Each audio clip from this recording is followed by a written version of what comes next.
Welcome into a terrible football show. Hopefully you're having an incredible day, whatever day you're watching this or listening.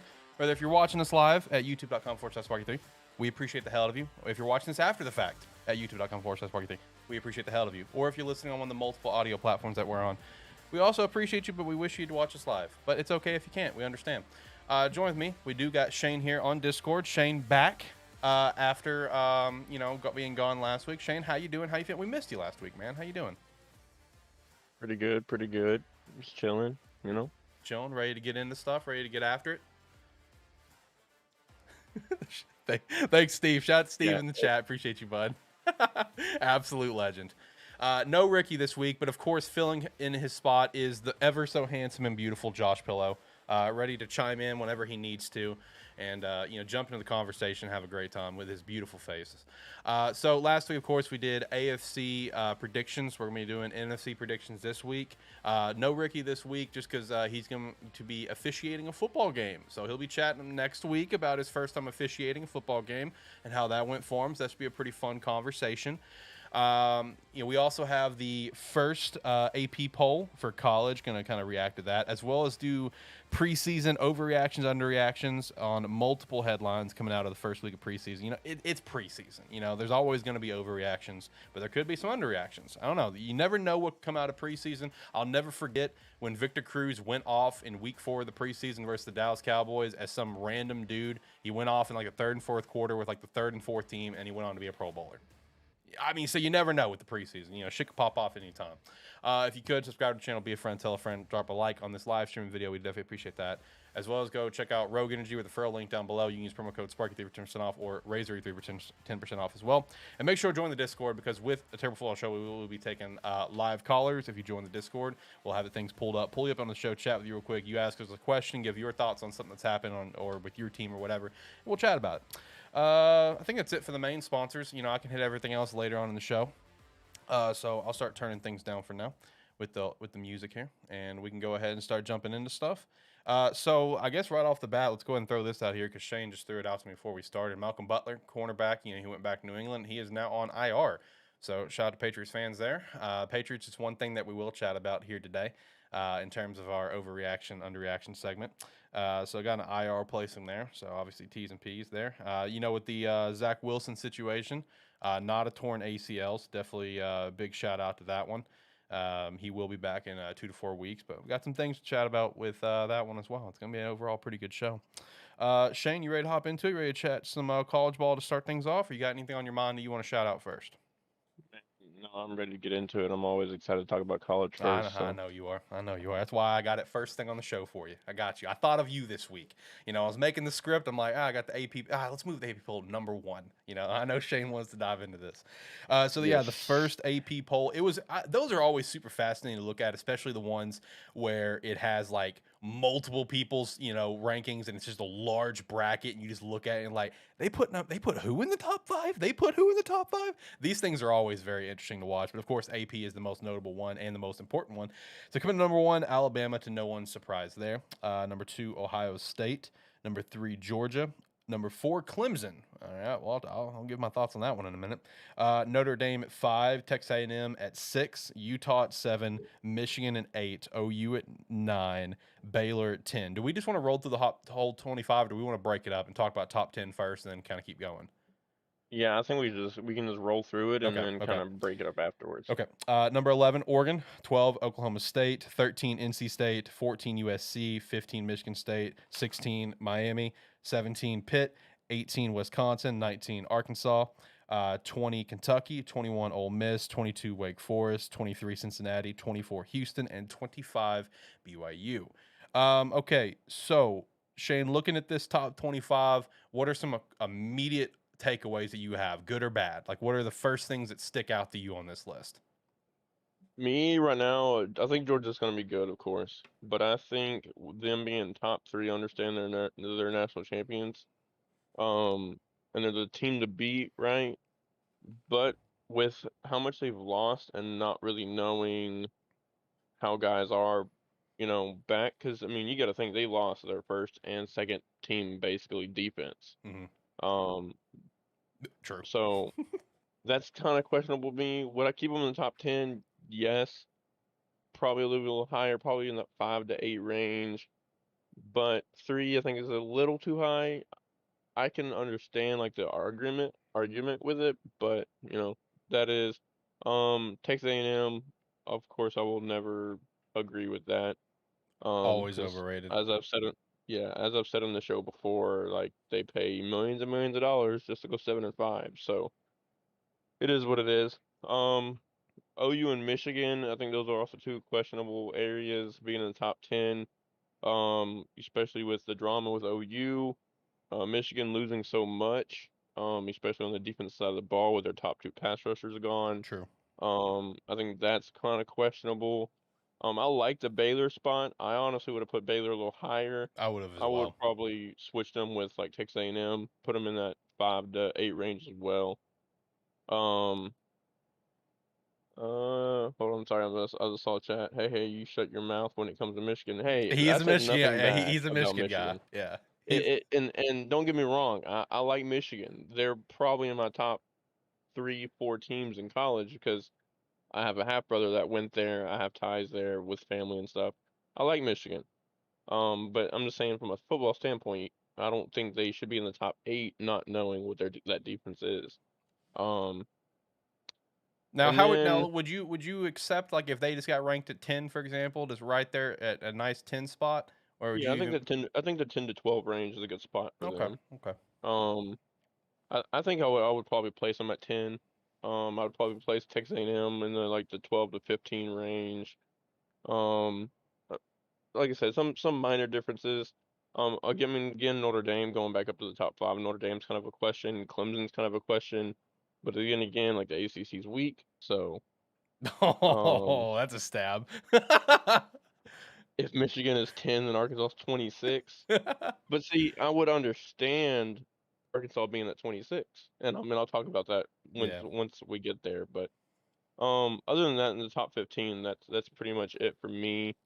How do you feel Um, about USC getting at 14? I mean, I know you obviously got Caleb Williams, obviously Lincoln. There's they got Jordan Addison, last year's whatever the receiver award is called. I'm drawing a blank on it. A lot of the good Butnick pieces. Cup. Yes, thank you. A lot of great pieces into place. Would you put them at 14, or do you think that's a little too high for them? I saw some people putting USC in the top 5, and in that whole bracket thing that I talked about. I mean, people were putting them at number 4 at times. People putting them at number 8 or number 6. How do you feel about 14? Too high, too low? What do you think? 'Cause, I mean, obviously they didn't do anything last year, but the hype is real right now.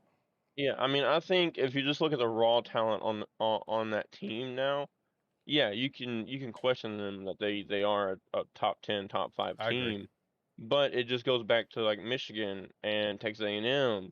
You have to grade them off of what you can possibly see them on the field, right? Hmm. You can't go off of last year because if it was last year, then Georgia should be number 1. So, but then you also got to take in effect the Pac-12 is weak. True. Like right now, it's pretty much going to be Utah, Oregon, And USC, USC, yep. and then everybody else. Um, so I understand the 14th spot. I would have probably put him outside the top 15, me personally, for the same reasons that I think Arkansas is kind of high. I think the hype is kind of building around Arkansas, and people are just kind of feeding on that. Again, I'm an Arkansas fan. Me personally, I love the ranking. That's a lot higher than I thought we were going to be. But yeah, I'm not. Wisconsin as well. I don't really understand. I would put them if even if I would have ranked them, I would put them in like the 23, 22 range.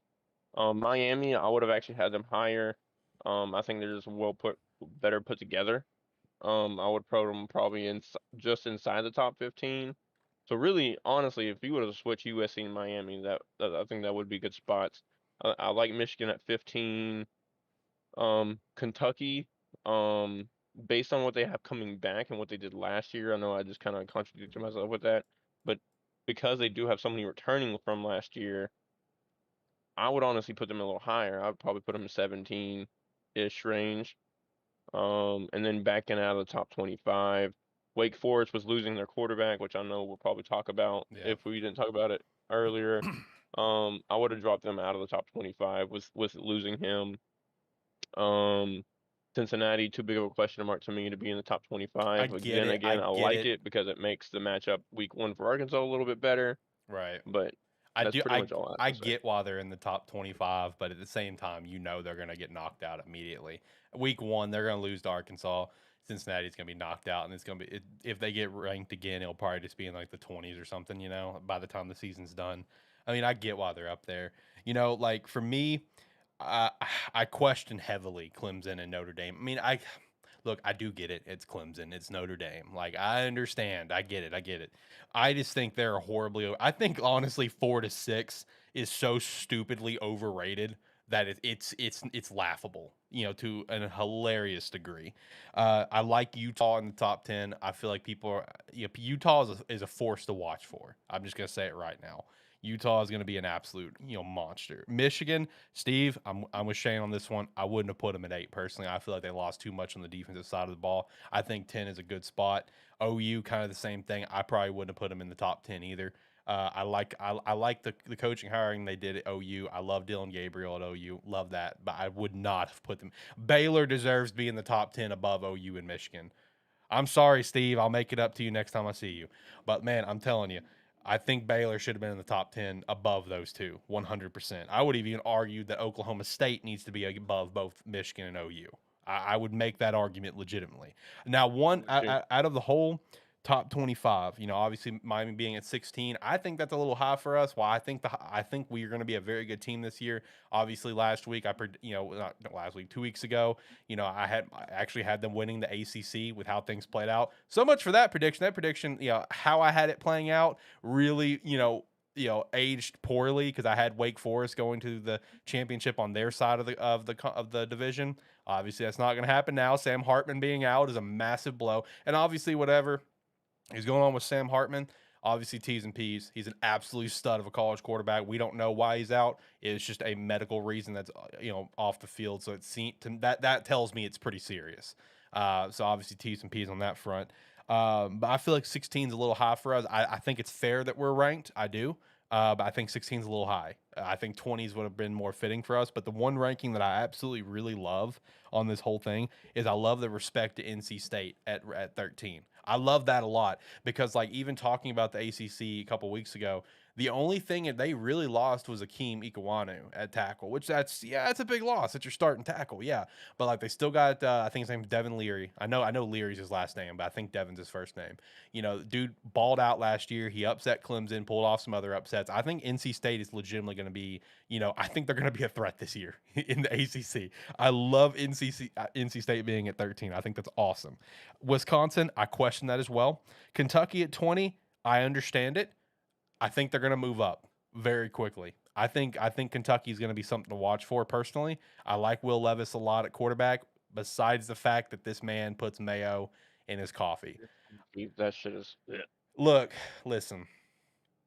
I have to take my personal feelings out of this and acknowledge that they're a good football team. But because the fact that he puts mayonnaise in his coffee, they deserve to lose every single game this year while he is the starting quarterback. That is my stance on this. Anyway, Cincinnati, like I said, I get Houston. Houston, I think, is going to be a fun one to watch personally this year. They got a lot of returning guys. I think this is their last year in American, and then next year begins their Big 12 run.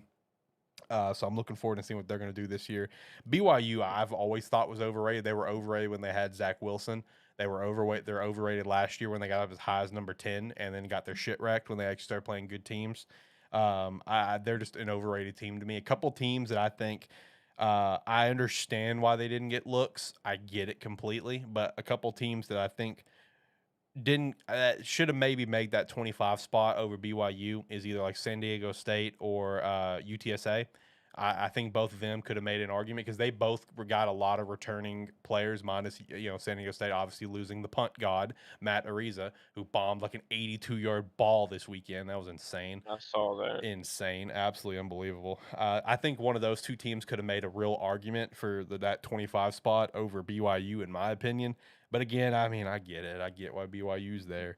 I mean, for the most part, this top 25 is pretty straightforward. For the most part, there's just those few questionable ones. I know back to one of my main points. I just don't see Clemson being good this year. I think they're going to obviously get a lot of dubs because the ACC is on the weaker side right now.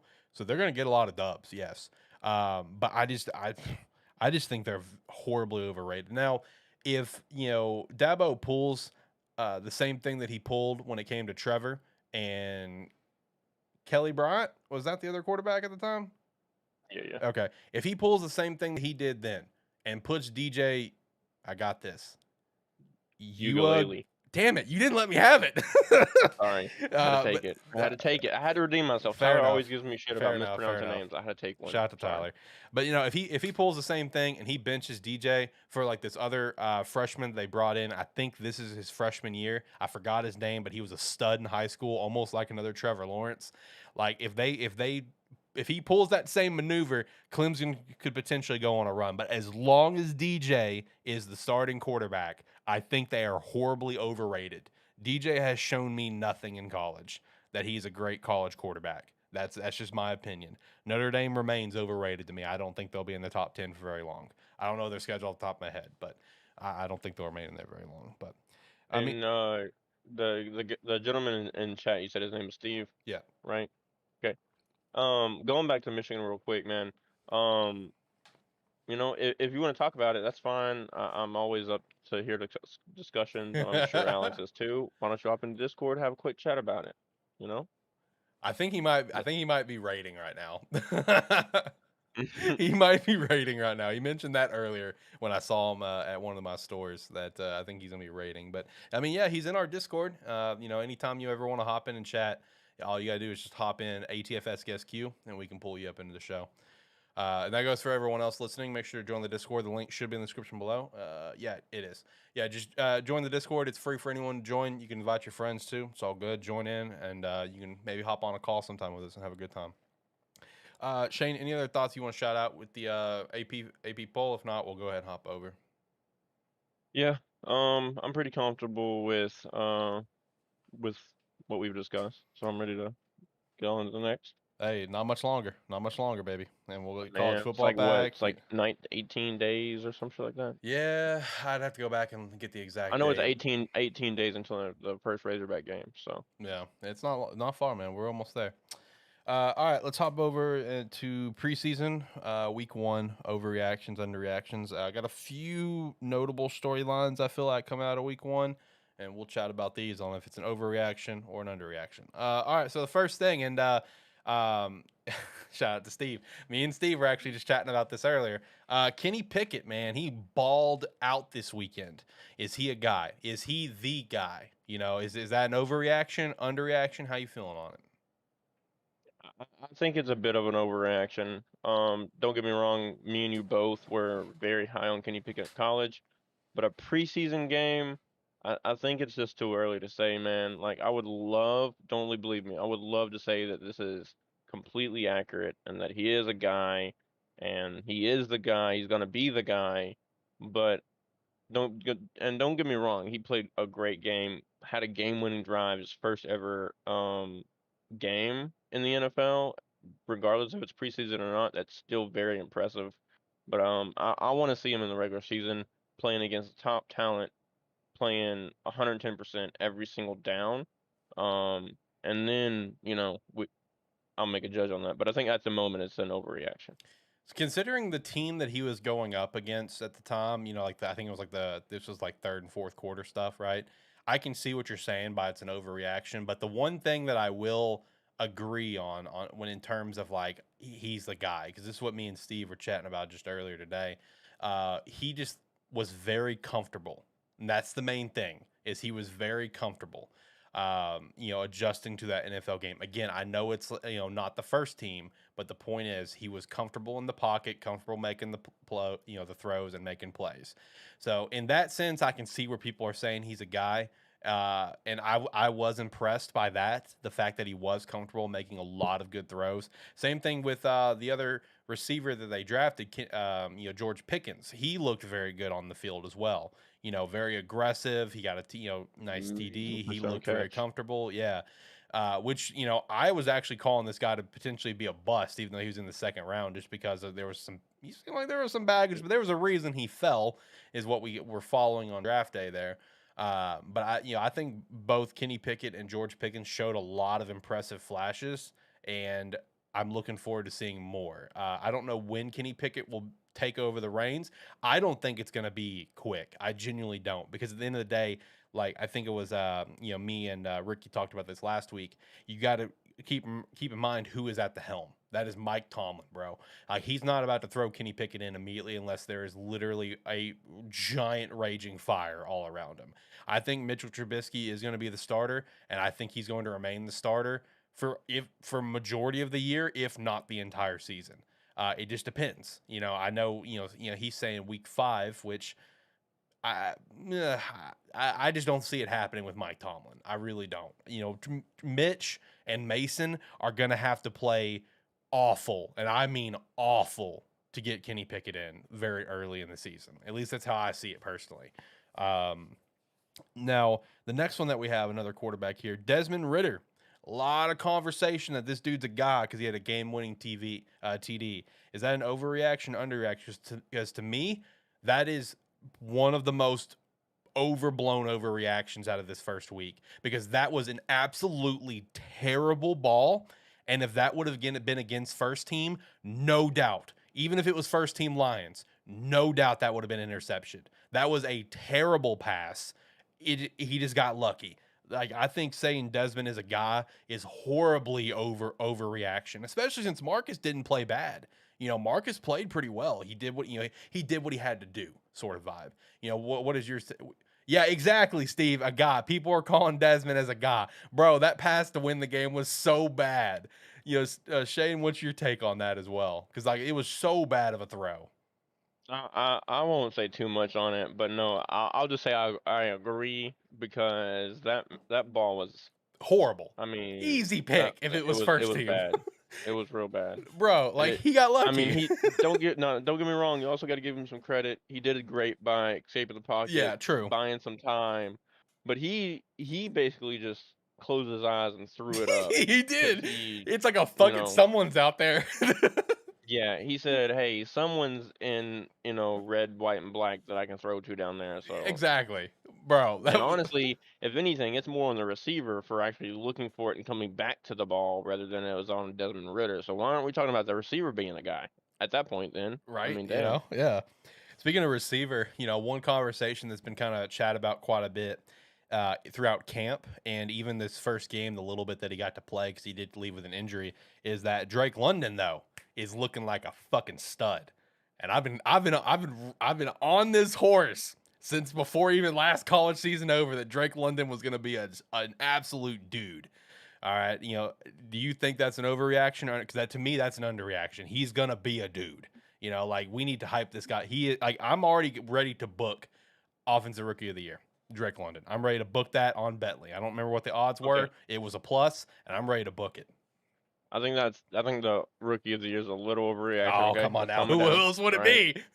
All right, but no, I mean, I agree. I mean, I think we all knew coming into the draft, even with his injury, he was still a top 5, top 3 receiver. And if he wasn't injured, he was by far, in your opinion, the number 1 receiver in the class. I thought Jameson Williams still had options to be up there.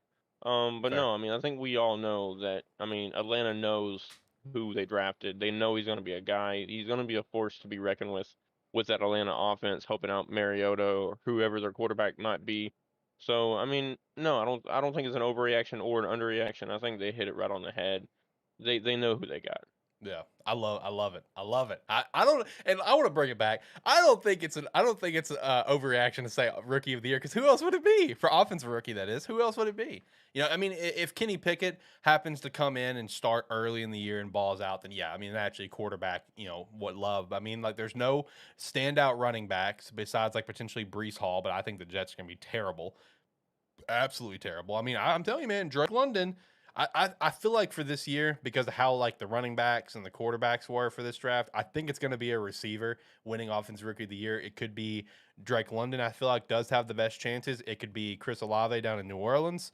It could be Jameson Williams up in Detroit. I mean, I think those 3 are kind of the front runner right now for Offensive Rookie of the Year, just because I don't see it being a quarterback because I think the quarterbacks that we have at rookies, I don't think they're going to start for until late in the year, and by that point, you're going to have rookie receivers get more touches and more yards or whatever. And the same thing for running backs. I mean, the most notable one is Brees Hall, then whoever Buffalo guy, I don't remember his name, James Cook maybe. But Yeah, James Cook. I don't see either of them, making big splashes. I mean, because Buffalo is going to be primarily a passing team. So I'm telling you, man, Drake London, it's good odds on Betley to hit up that bet. I'm just saying. Oh, I mean, for sure it's good odds, Yeah, yeah, but I just think there's so much talent in this rookie class as far as receivers go. right. And I mean, That is yes, he's true. on Seattle, but you also forget about what Seattle. they're calling him K9. They're calling him K9 down there in Seattle or over there in Seattle. Oh, Kenneth, right. Kenneth Walker. True. If he makes that team even look halfway decent, even if they still lose the game, he could be in the conversation. I mean, let's get real. If That's he's fair. still putting up 100 yards a game, and pretty much backpacking that offense, which don't get me wrong, Drew Lock did not look that bad when he wasn't being chased around the field. But, Right. you know, we all know that Seattle's offensive line is a big problem. Yeah, So, yeah, you especially. Yeah, and with the loss of Chris Carson, obviously, massive T's and P's on that one. I hate to see a player, retire due to injury. Right now, Rashard Penny, who was a first-round draft pick a few years ago, is currently the number one. But we both know that ain't gonna last long. Like Rashard Penny hasn't done a damn thing for Seattle. I mean, we know it won't be long before Kenneth Walker is gonna be rocking that number one spot on the depth chart. So you bring up a good point on Kenneth Walker. Also, speaking of number 9, shout out to the fact that Jameson Williams paid respects and reached out to Matt Stafford to get his blessings before he switched to number 9 up in Detroit. Shout out to that. Also, I watched the first episode of Hard Knocks last week with the Lions, and that was an awesome episode. And the next episode comes out tonight. Probably won't watch tonight. Probably check it out maybe tomorrow. Looking forward to it. It was very entertaining. All right, so next thing we got here, Trey Lance is a guy. He balled out. Like, we've heard a lot of chatter that, 49ers already locked in, completely locked in that he was going to be their guy, even telling Jimmy to stay away from camp, stuff like that. Trey looked awesome. I think saying he's a guy, I'm not going to say it's an overreaction, but I'm not going to say it's a brutal underreaction. I think it's just about right. It's like, hey, let's see what he's going to keep doing. The offense is kind of being built around him, which is good. I think he played very well with the first team. yeah, I agree. Again, is another guy that we know what kind of talent he has, Right. but we also know that he just like most college quarterbacks that gotta get put in the right position. True. And I think he has. I think San Francisco is the place for him to be. Um, they're gonna do a great job, or hopefully do a great job about building around him. So I mean, yeah, I think just like Drake London, they hit it right on the head, and they know what they got going forward. And or else why would you tell hey Jimmy G, like, yeah man, actually just stay at home, take some time off, don't have to come on We'll still OTAs, pay training you. Don't camp, worry. nothing like that. Like take a vacation, Yeah, go like away. yeah, exactly. Also, Steve, shout out Christian Watson for Offensive Player of the Year. So I don't know what the hell's going on with Christian Watson because I know he's been dealing with like an injury issue right now. But I will say, out of the rookie wide receivers that the Packers drafted, Romeo Doubs, the wide receiver from Nevada, is the one that has gotten the most chatter out of those rookies from what I've seen. And I feel like for that team, I unless Christian is just like an unbelievable talent, like I don't see Christian Watson, being like a front runner for that team because you got to look at everyone on the team they have. Aaron's gonna be throwing it to Aaron Jones still. He's got Big Bob Tunyon at tight end. He's still got Randall Cobb on the roster. He's still got Alan Lazard plus Romeo Doubs, Christian Watson, whoever the other rookie wide receiver was. I'm drawing a blank on his name.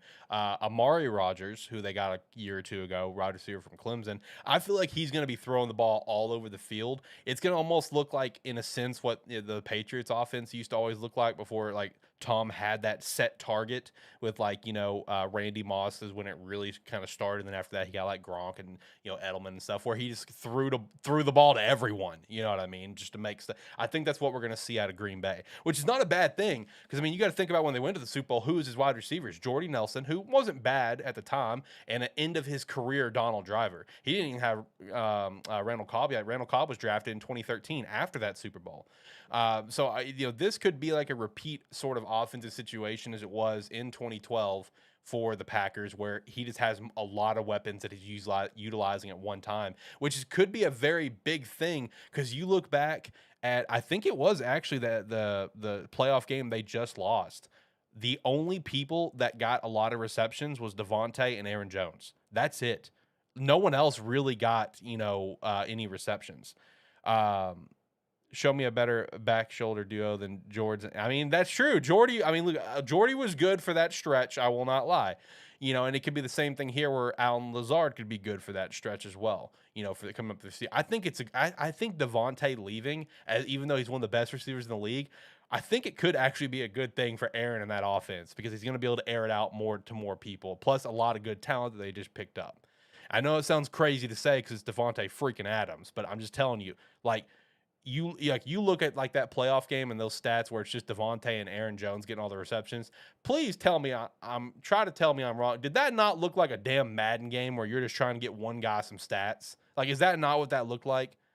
And I get it. The defense was locking up other people. I get it, but these other guys that they've kind of gotten in now with Romeo Doubs, Christian Watson, whoever the other guy was. I feel like this is good for the Packers offense. Even though I'm a Bears fan and a Packers hater, it'll be interesting to watch to see what happens. Next thing, and this has been a big conversation for literally weeks. Are the Patriots dead, Shane? Is this a dead year for the Patriots? Is this it? Are they done? Is this done? They might make Matt Patricia the offensive coordinator, for God's sake. Patriots look terrible. Are they dead? Or are you never going to count out Bill Belichick? Look, and this is what it comes down to. I want them to be dead. I've wanted them dead for the last 8 years. But at the end of the day, they've got Bill Belichick. I know. So it is what it is. I would love to say that they're dead, but it seems like every single time that people sit there and doubt the Patriots, they come out and pull a fucking Super Bowl out of their ass. That's fair. And understand when they did that, they have Tom Brady, but and they saw a dip, the last couple of years or whatever it may be without Tom Brady.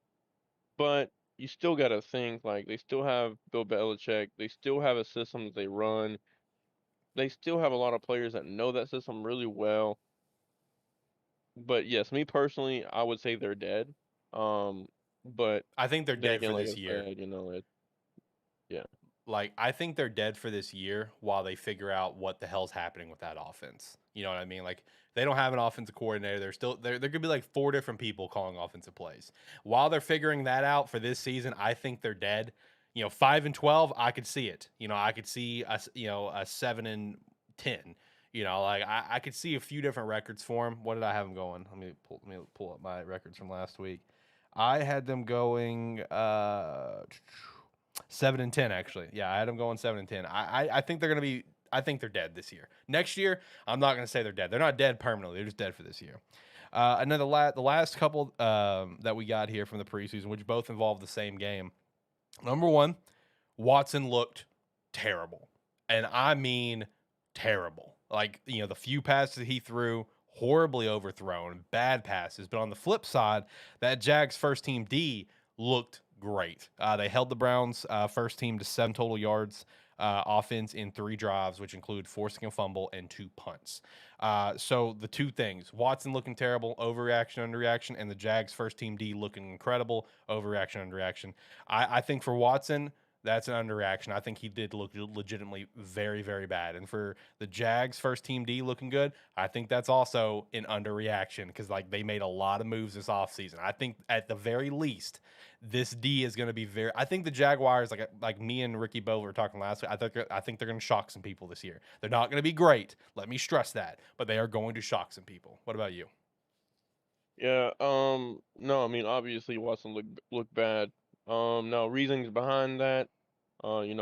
Steve over here says without the tickle pickle, it looks a little tense, which that may be true. But also you got to think you don't know what he's done over the last year.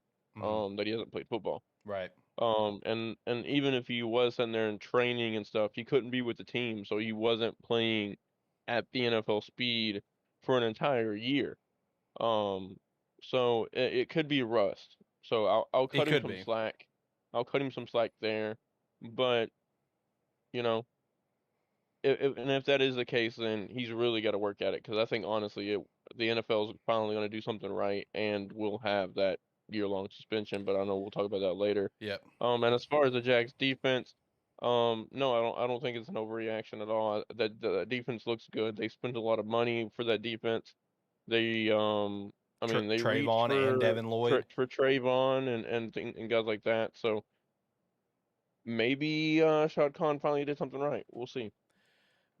Shad Khan is such a fucking clown, but maybe him and Trent Baalke actually did something right. I don't know. I just think Doug Peterson was the best thing to happen for that team, at least right now with the current state that we're in and what happened, with Urban. I think it's the best state for the team. And we, while we're on the topic of this, we can go ahead and chat about Deshaun Watson real quick because now it is, it is now expected that there is going to be a year-long suspension, which, as he should. Roger Goodell going babyface in this whole situation here, from him being a long-term heel, flat out calling it predatory, behavior and stuff like that. Shout out to, Roger Goodell finally doing the long-time babyface turn that everyone was waiting for. But I mean, a year-long suspension, I mean, it needs to happen. But now that brings the question, is Cleveland going to maybe, look to pull a trigger for like Jimmy G? Because are you really going to trust Jacoby Brissett to be your starting quarterback for the entire season? I mean, I'm not. I mean, if I can get Jimmy G with that offense, with the team that they have, you got to keep in mind they don't have a bad team. If Deshaun Watson didn't have rust and was a starter, they would be an AFC North contender to win. I would go for Jimmy G. I mean, I feel like that move makes sense. I mean, I think it does too, but it's also a matter of what's your long-term goal, right? Yep. Do you see a future where 7 years from now you're going to have Deshaun Watson on your roster?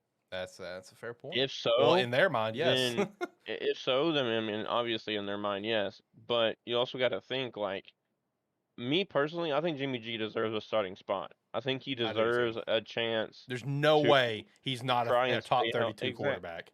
Exactly, to try and stay healthy and prove himself. I think he's a good quarterback. I think he deserves a starting spot in the NFL. Yep. Unfortunately, the injury bugs that's hitting him way too many times.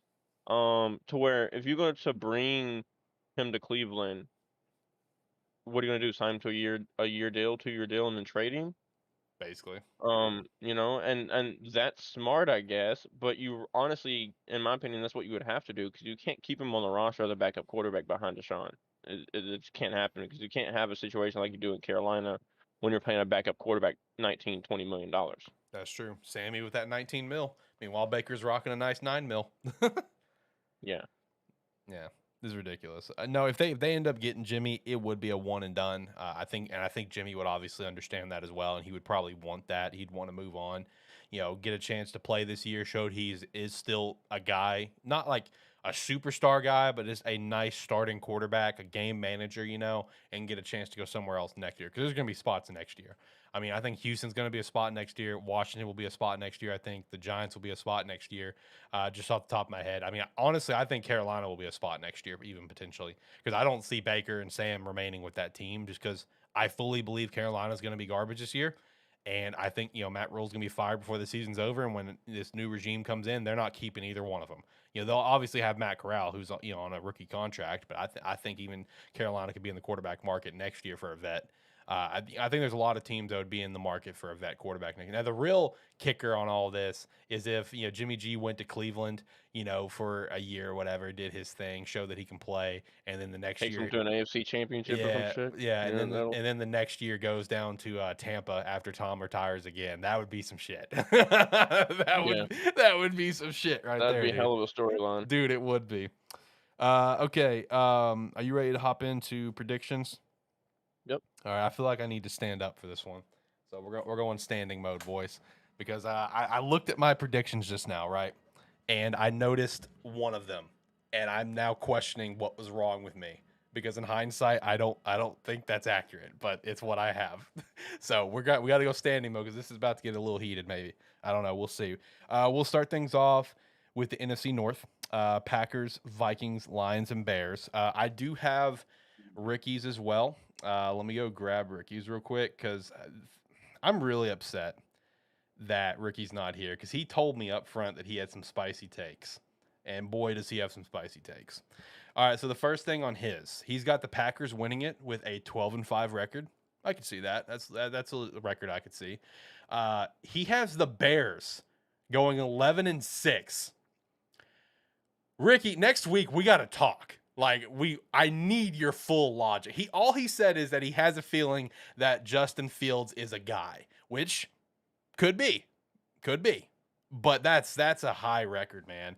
He's got the Vikings going 9-8 and the Lions 5-12. All right, so for me, and I'd have to really go back and look at my games and figure out how this happened because I don't know how this happened. For the AFC side of things, I can fully see the two teams doing this, but apparently I have the Packers going 16-1. I don't know how that ended up happening. I mean, I could see it. But I think more of that 12-5 spot is probably a more accurate sweet spot, maybe a 13-4. I don't know how I have them going 16-1, but I do. I have the Vikings going 10-7 and the Bears and Lions both going 6-11, but the Bears getting that third place spot and the Lions getting last place spot. I think this is going to be a different Lions team this year. I don't think they're going to like go to the playoffs or anything, but I think the losses that they're going to have, these 11 losses, I think a lot of them are going to be similar to how the Chargers lost a lot of games last year, where it's like one score or less. You know what I mean? I think this Lions team is going to be good, but they're still going to lose a lot of games, personally. But yeah, I have no idea how I have the Packers going 6. I don't even remember who the one loss was. I'm gonna have to go log back into the website and check. But you are sounding fun about it. That's okay. I don't know, man. But 16-1 for the Packers. I could see it. Let me stress that. So if I go back and look at their full schedule, I could probably like pick my brain of like why I picked that. But I would say anywhere from 12-5 to 16-1 is an accurate way to put the Packers. Because like I said, I think them not having Devontae is actually a good thing for the team, because it's going to force Rodgers to throw all over the place like he did in 2012. Shane, what about you? How you feeling on it? Now, I will say I do have to step up my co-host skills because I did not do records. But I think with the NFC North, it's a whole bunch of question marks, right? I think there's question marks with the Packers, there's question marks with the Lions, question marks with the Bears. There's even question marks with the Vikings as far as Kirk Cousins goes, and the GM or Oh coach not man, liking that him it was and the he not GM. liking It was the them. And GM's like, oh man, we don't have Patrick Mahomes or Tom Brady. It's like, yeah, damn, dude, so you just got here. there's question marks with everything. With I think this is the most questionable division, almost a conference division in the NFL. Because I can very well see this being a conference, that everybody's contending, to win. Then also see like the person that does win the conference or division being just one game above 500 or one game below 500. So I do have the Vikings winning because I think they have the least amount of question marks. They do have Justin Jefferson fully returning from an outstanding year last year. Yep. They have a really good defense for the most part. And then I do have the Packers finishing second, Lions, and then Bears. I think the moves that the Lions have done on the defensive side of the ball is just going to push them just above the Bears. So I actually have it swapped from you. If I was to pick records without seeing the schedule, I would have to say that Lions would and Bears probably would have around the same record, but Lions would have that tiebreaker. Okay. And it's funny when we were chatting about stuff in like our group chat, you randomly shout out, I could see the Bears going 5-12. And I'm like, I was having my wonderful shit time whenever you said that. I'm like, let me go look at their schedule real quick and see what I think as the residential Bears fan. And I'm sitting there looking through the schedule and I'm making the picks through this website. And I'm like, I look at the end, it's like 5-12. I'm like, huh. Look at that. I mean, that's how I see us. I see our ceiling personally being a 7-10. That is our ceiling for this year, in my opinion. I think a 5-12 is our floor. That personally, a lot of people have the Bears at like the second worst team in the league, only behind the damn Texans. And I've seen a couple lists as the Bears as the. I don't see that, man. I really don't. I don't. Like, we're a bad team, yeah, we're gonna be bad, but like, I don't think we're that bad, man. I think 7-10, I think is legitimately our ceiling for this year. Next year, I'm gonna, depending on what we do in free agency next year, because we have 100 million fucking cap. My expectations are gonna be a lot higher depending on what we do. But I will say for the Bears, all of Ryan Pohl's draft picks looked incredible in the preseason first week, which was a big win because some of the free agents he signed, 3 different free agents that he signed, have all been arrested. So that's not a good sign for him. But seriously, like Braxton Jones tackle, he looked way too good to be a 5th-round draft pick. Brisker and Kyler, our two second-round DBs that we drafted, especially Brisker. Brisker's gonna be a freaking problem. Shout out to you, Tyler. Thank you for giving us him from Penn State. No, like seriously, all of his draft picks look great, but I just don't like whatever Ricky is smoking. He is on something. He is on some good shit. If he thinks we're gonna win 11 games, and I can't wait to hear about it next week because I have to ask him. And before we go to the next division, I do just want to finish up with this. Going back to the question marks, like you can't lie. Bears have a good team. The Lions have a good team. The Yep, Packers have a good team. But it's a matter of can they all put it together at the right time? Can they get all the kinks and all the gears moving together? Rather than having stoppage, whether it's Justin Fields for the Bears not playing consistent, or the Packers defense not staying healthy, like Steve was just saying in chat, yep. or the Lions offense struggling to score points. Like there's so many question marks with that division.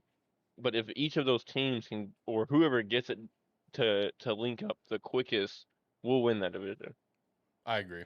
And in terms of Steve's comments, first thing he said is the Packers defense stays healthy. It's a scary thing. Very true. And he said what worries him about the Bears is the anchor they lost on the D side of the ball and Mac, and now if Smith gets dealt. Yeah, see the Raquan Smith thing is going to be the big. It's gonna be the big defining point for this team, And I will say today, obviously still not signed. He's off the PUP list because he was on the PUP list to us to try to work out a deal. There was no actual injury. That was just us trying to be nice to him where he didn't have to get fined. We could have fined him today, and we have not fined him yet. We very well could have fined him the 50 what X amount of dollar. I think it's 50,000 max, and we have not. So I still think there's that chance. I mean, like we point out last week when Ricky and I chat about it, Debo was good as gone, bro. He was good as gone, and they worked it out.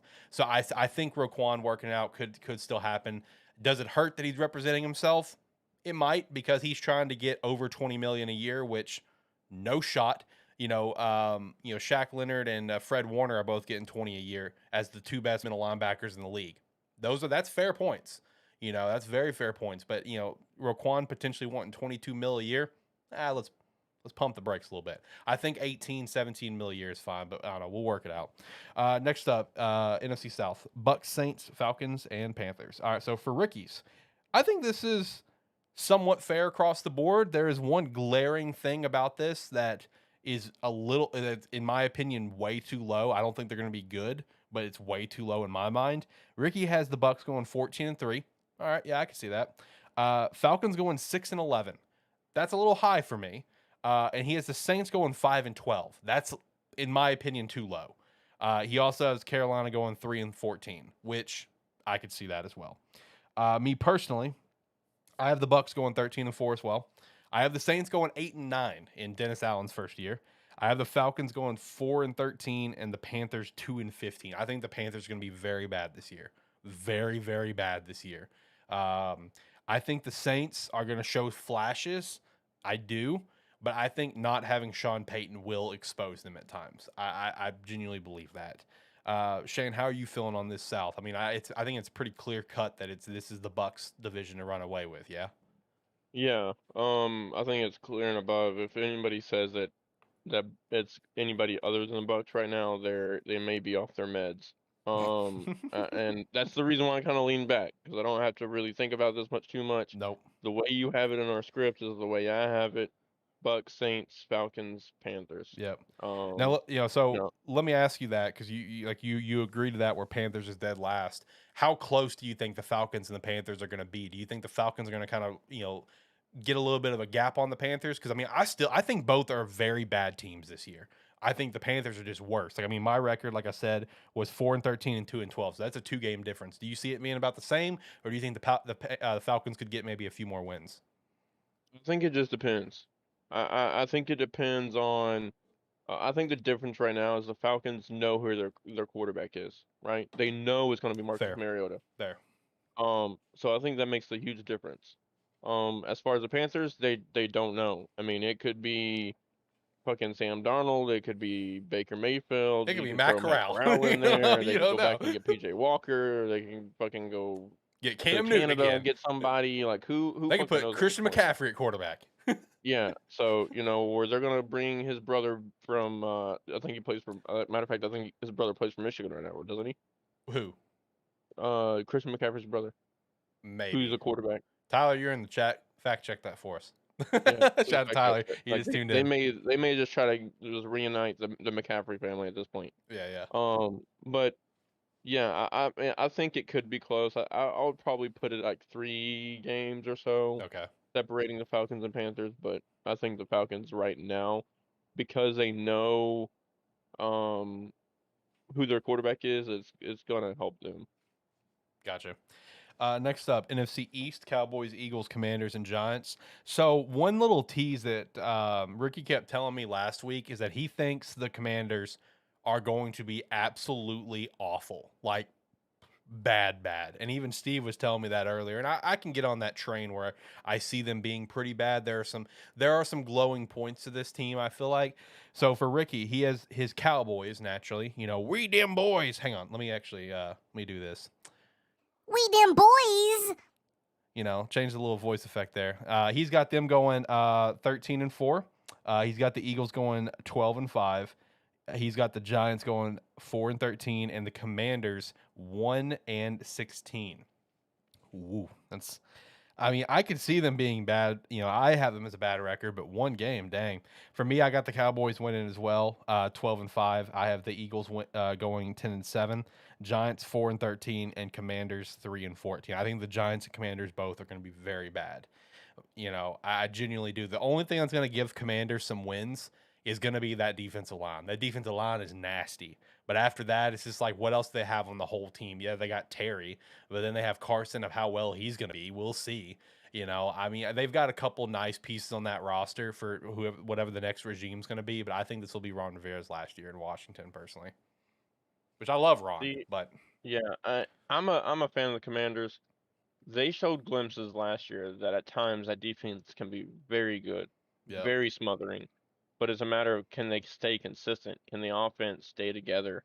And I think the East is kind of like the North right now, but opposite also. And what I say is there's so many fucking question marks, but it's on the flip side, right? I think every team in the East is almost on a downhill trend, because they've all got new pieces and they've all got question marks as far as contracts. And Cowboys got Ezekiel Elliott, being too heavy or not or wanting too much money. Eagles got coaches and the Jalen Hurts. Commanders are the Commanders. Giants are, well, yeah. So it's gonna be the battle of the bad, in my opinion. I think the Cowboys are gonna win it because I think they are the most well put together team out of the four. Then I'm gonna have Eagles, Commanders, and Giants. Um, Giants are just a dumpster fire right now, in my Brian opinion. And I Daboll's think, he's got a rebuild going. yeah, and I think the Commanders have shown more glimpses of being good than the Giants have. Now again, it could be different if Saquon can stay healthy. And then the receivers they drafted last year, can actually be Tony, able to Kendarius, have Tony, some whatever. targets. Yeah, dear, Yeah. Tony can actually kind of get up there and might help them out as well. Kenny So Galladay we'll as well. see. Keep in mind, they spent a lot of money on Kenny. He didn't get a single TD last year. When it comes to the Giants, the one thing about them for this year is that Brian Daboll in his first year kind of gets a free pass because this is the year to determine, is Daniel Jones going to be their guy? Because I think Daniel's at the end of his contract. They didn't take the fifth-year option, if I remember correctly. If this is time for his fifth-year option, I can't remember. This is the year to determine if Daniel's going to be their guy moving forward. So Daboll kind of gets a free pass. Now, in Washington's case, it's the question of you traded for Carson. Ron's been here for a couple years now. You haven't solidified that quarterback position since being here because you had Ryan Fitzpatrick and Taylor Heineke, which I love Taylor Heineke, but he's not the guy. So now it's like, is Carson going to be that guy? Because you traded for him, you gave up capital for him. So, I feel like in Washington's case, Ron is very much more on the hot seat. While they've got some good pieces, one of those pieces not being J.D. McKissick, because Antonio Gibson, whatever his name is, he's going to be playing over J.D. Calm down, Tyler. Calm your tits over there, buddy. And also, and we're sitting here talking about guys, right? People are forgetting Commanders got Sam Howell, and he looked really good. He looks good in training camps. that I've seen, he looks good. He looked good in that preseason game, throwing some really good balls. Now I didn't get to watch all the game, but what I did see, he looked good. That's So, fair. I forgot they I got mean, Sam, honestly. That's totally on me. I'm a great host. I completely forgot they got Sam, if I'm being completely honest.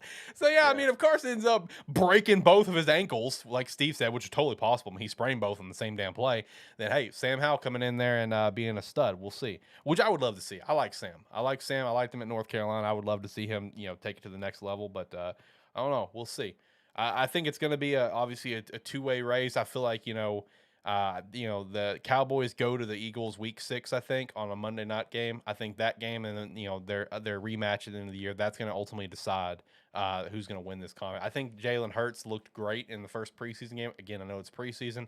I feel like getting A.J. Brown in there and getting some of the other pieces the Eagles have got, I feel like it's going to potentially take them to the next level where they could win this division. And I feel like even Ricky would agree to that, from the little bit that he kind of chatted about it last week. I think he just naturally put the Cowboys at 1 because, we them boys. It's a squad, but I think it wouldn't shock me if the Eagles won this division, like, at all. yeah. Only reason why I didn't have the Eagles winning the division was because Jalen Hurts is still kind of a question mark to me. I still think he's a great Right. quarterback. He has potential, but he's got to put it together. I mean, this is what his third year now, fourth year, something along Third. those lines. Third. At this point now, you gotta start putting it together. Start winning consistent games, showing that you can be the starter. If he does that with the talent they brought in, as Kyler. far as on the defensive side of the ball, with bringing in Dean and Jordan Davis, bringing in AJ Brown, um, I mean that Eagles. I think if Jalen Hurts can keep it together and put it together, Eagles win this, And look, no doubt in my it's mind. like, and But also, if he doesn't keep it together, like Tyler pointed out, Gardner Minshew is there. Just unleash Minshew mania and watch the Eagles go to the damn Super Bowl. Book it. Yes, Minshew mania, baby. Let's go. I'm all about some Minshew mania. Let's fucking get it. I love Gardner Minshew. Let him be the guy, and the Eagles will go all the way to the Super Bowl. And speaking of Jordan Davis, did you see that warm-up clip of where he is just bullying that offensive? Did you see that? yeah, That was just yeah, and he embarrassing. was like jerking his neck. Yeah, Yeah. it did not look fun Now, for did you whoever. see the reverse video of it that people did as a joke? Mm-mm. Yeah, people reversed the video where the offensive line was pushing Jordan back, but it looked like he was doing bunny hops while he's pushing him back. Dude, it was gold. I'll have to find that video and send it to you. That was top tier. No, Jordan Davis is an absolute freak of nature. Like, he Yeah, is. he's a fucking machine. That is one of the best first round draft picks from this past draft was Jordan Davis to the Eagles, especially since they got Nakobe Dean as well. Like, bro, like that defense is gonna be nasty. And especially what was funny because I mean we heard scouts say, "Oh yeah, Nakobe Dean's not going to be the same without Jordan Davis." Well, You got guess Jordan what, Davis. motherfucker? Exactly. All right, let's do the NFC West, home of the Super Bowl winner, of course. Starting with Ricky's. This is about I feel like pretty accurate, potentially on pace for what it could be. He's got the Rams going 13-4, the Cardinals going 12-5, San Fran 8-9, and Seattle 1-16. Definitely could see that. For me personally, I have got mine is a little bit different because I am going to stick with the I'm going to stick with the mentality that Cliff Kingsbury teams are going to fizzle out. Like that's the mentality that I'm sticking with, and there's going to drop some games and some close games. I have the Rams going 11-6, 49ers in second place with an 8-9 as well. I have the Cardinals going 7-10. Like I feel like there's too much going on with that team right now with just random bullshit. I mean, the stuff with Kyler and the team with the studying clause, Hopkins being out for 6 games, like I feel like this team's going to struggle. They're going to have their moments, yeah, but I feel like they're going to struggle this year. And then I have the Seahawks going 1-16 as well. I think the Seahawks have a few games this year they can get dubs in.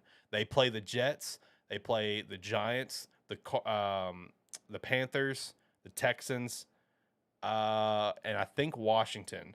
And I think those are the only chances Seattle has at getting a win this year. I feel like Seattle, since they didn't make a play at quarterback, besides like obviously just getting Locke as compensation for trading Wilson, I feel like they are in full blown acknowledged tank mode, and they're going for Bryce or CJ Stroud. You can't convince me otherwise. That is what they are doing. So even if Jimmy G gets released, because if he's not traded by the 30th, he's being released by the 30th. Is what we got. I don't even see him signing with Seattle. I really don't. I feel like Seattle is openly like, yep, we suck. We're going in tank mode. Fuck it. We don't care. So I think 1-16 is a legitimate possible record for him. How you feeling on it?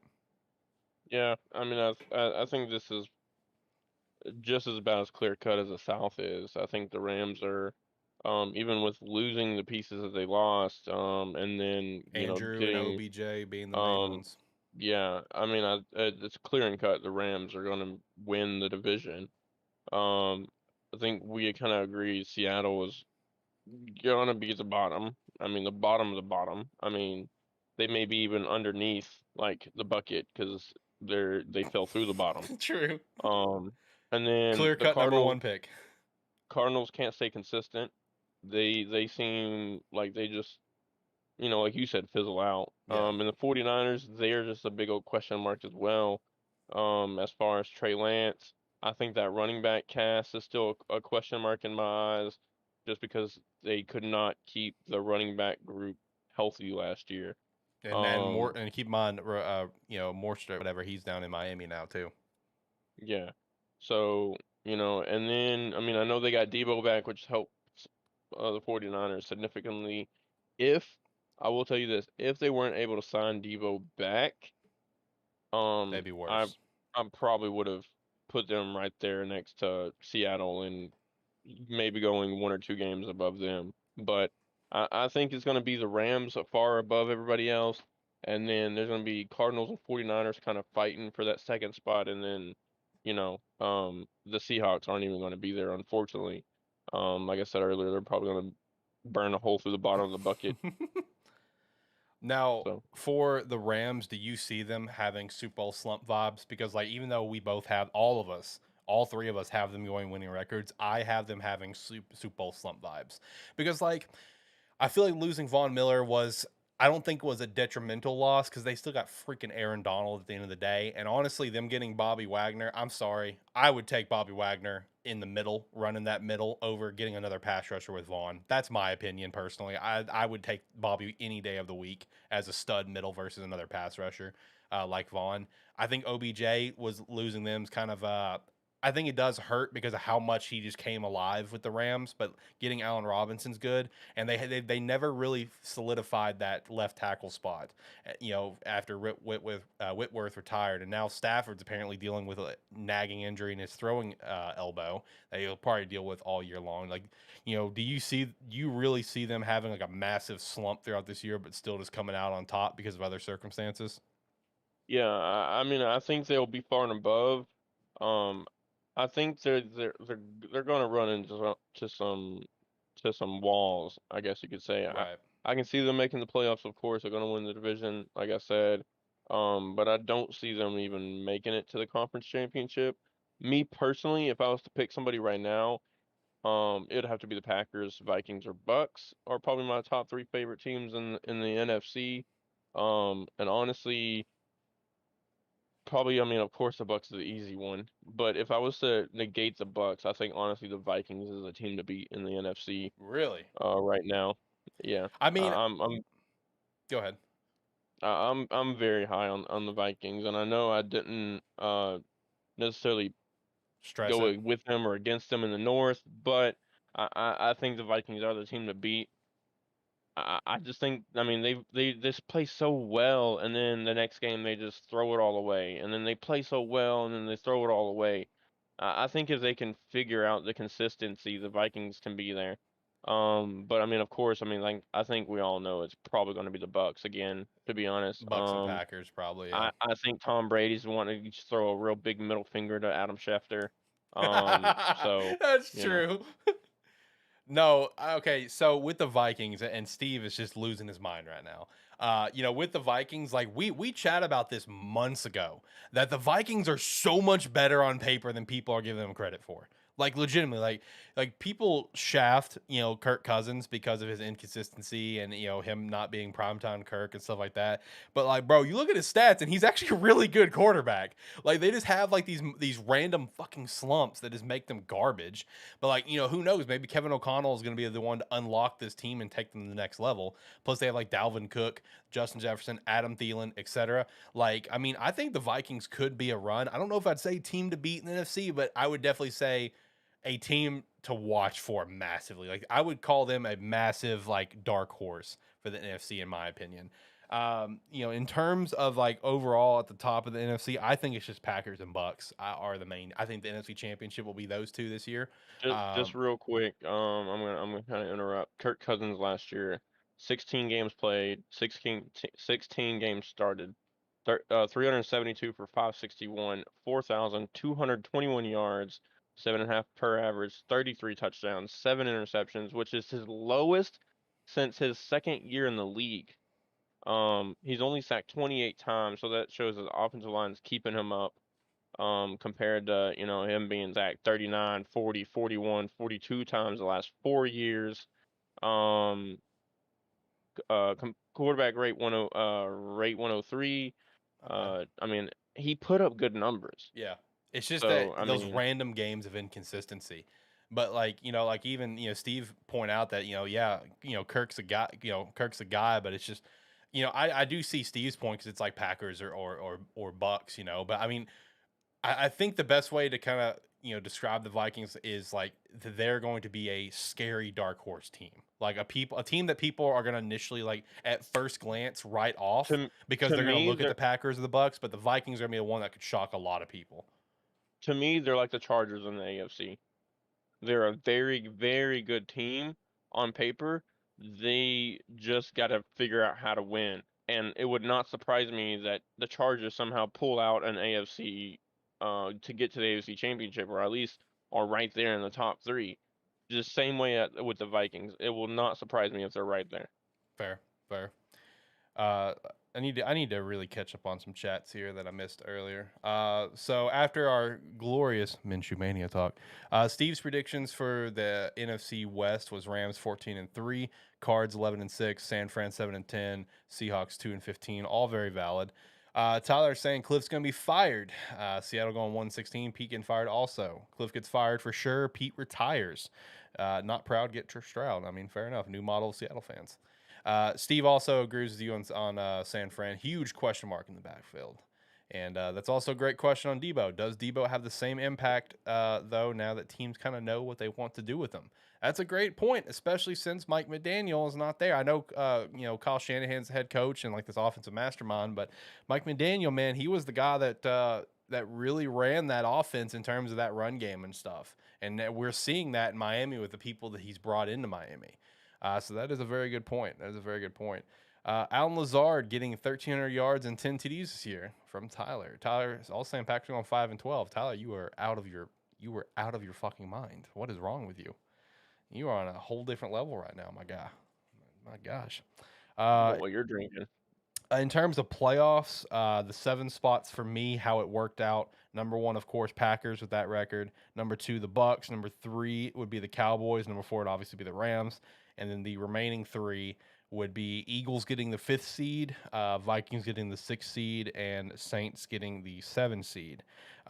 For Ricky, I've got these in 2 photos, so give me a sec. He's got Bucks as number 1 seed, Rams as the number 2 seed.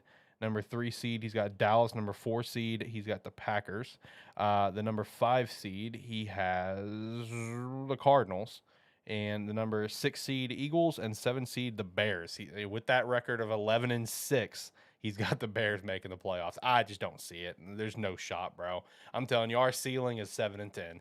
7-10, bro. There's no shot. But with those kind of playoff matchups, though, like I said, and you can agree, I feel like Packers and Bucks is pretty much what it's going to come down to. But the Vikings could get up in there, and like Tyler just said, it's the Vikings' time to actually win something, and that's true. But also keep in mind that new GM, new head coach, so they get a little leeway on that. If it was still Mike Zimmer, then yes, it would be the Vikings need to do something right now, and they do. Let me stress that because they have a good team, but since they have a new regime, there's a little bit of leeway on that. But the team is good. So they need to pull shit out of their ass now. Because again, Dalvin Cook, Justin Jefferson, Adam Thielen, Kirk Cousins, Harrison Smith on the defense side of the ball. I mean, they've got some good pieces on this team, and they got to do something with it. They need to be more consistent. And I think the Vikings really could be a team to watch for. I think the Vikings and the Eagles are the two teams that I would say watch out for these teams. Coming into this year out of the NFC. I think clear front runners are Packers and Bucks, but after that, I think Eagles and Vikings are like clear front runners.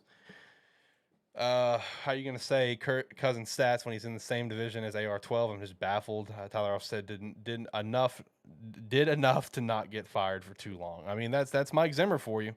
Yeah, Mike Zimmer, the Gus Malzahn in the NFL. That's fucking accurate. It was basically like Marvin Lewis. Marvin Lewis was just beloved by everyone, but he just made it by mediocrity for so many years in Cincinnati before they finally let him go. But Jesus Christ. And as far as the AR-12 thing, like I'm not saying that Kirk Cousins is Aaron Rodgers or as good as Aaron Rodgers. I'm just saying like people are kicking Kirk Cousins down like he's like absolutely terrible when he's putting up the numbers of a good quarterback. I think he's good enough to win them playoff games. It's a matter of can he actually put it together with a new coach, with a new GM, and actually do it. That's Like fair. Tyler said, it's time for them to win. They have a very good team on paper, and I'm just saying that don't be surprised if the Vikings are right there making moves to get to the NFC Championship game. Marvin Lewis was a bum, says Steve. Tyler says no Marv slander is allowed in this chat. I mean, Marvin Lewis was a bum, Tyler. I'm sorry, he was. He's a great guy. But he was a bum, dude. He made it by with such mediocrity. He held on for so long.